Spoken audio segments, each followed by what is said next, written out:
بسم اللہ الرحمن الرحیم۔ ناظرین و سامعین السلام علیکم۔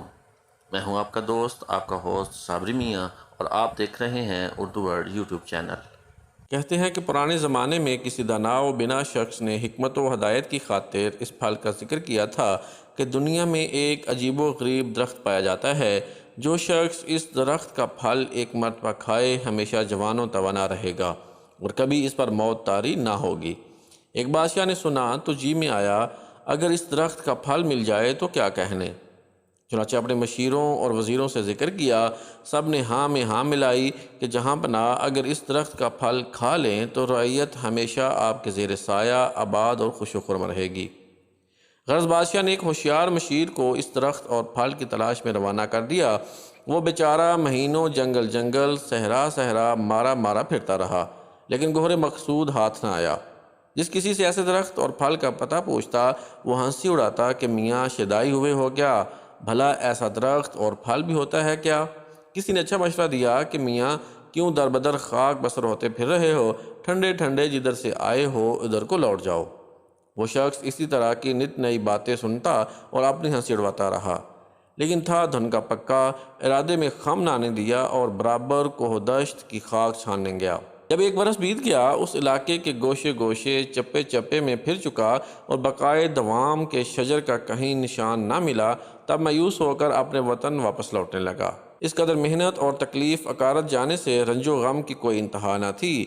بدقسمتی پر آنسو بہاتا اور یہ سوچتا جا رہا تھا کہ بادشاہ کو کیا منہ دکھائے گا کہ یکا یک معلوم ہوا کہ اس علاقے میں ایک آدمی رہائش پذیر ہے جو ولی اللہ اور قطب وقت مشہور ہے۔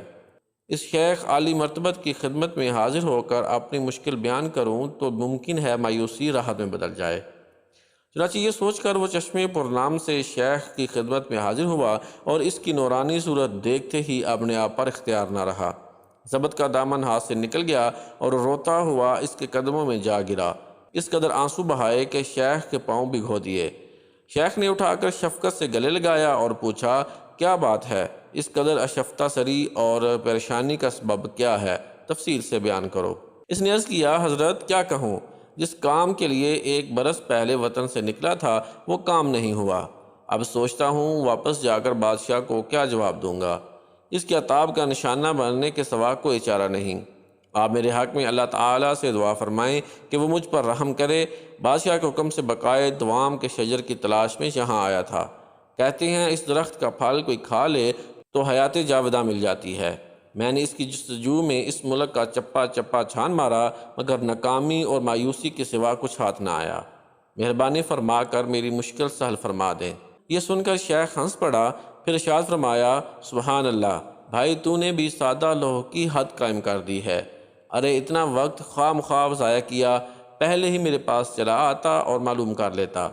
اب گوشے ہوش سے سن، یہ کسی دانش مند کا قول ہے کہ وہ شجر اصل میں کتاب ہے اور اس سے حاصل ہونے والا پھل علم ہے۔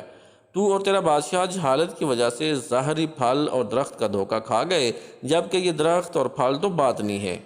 اس واقعہ سے علم کی اہمیت کا بخوبی اندازہ لگایا جا سکتا ہے۔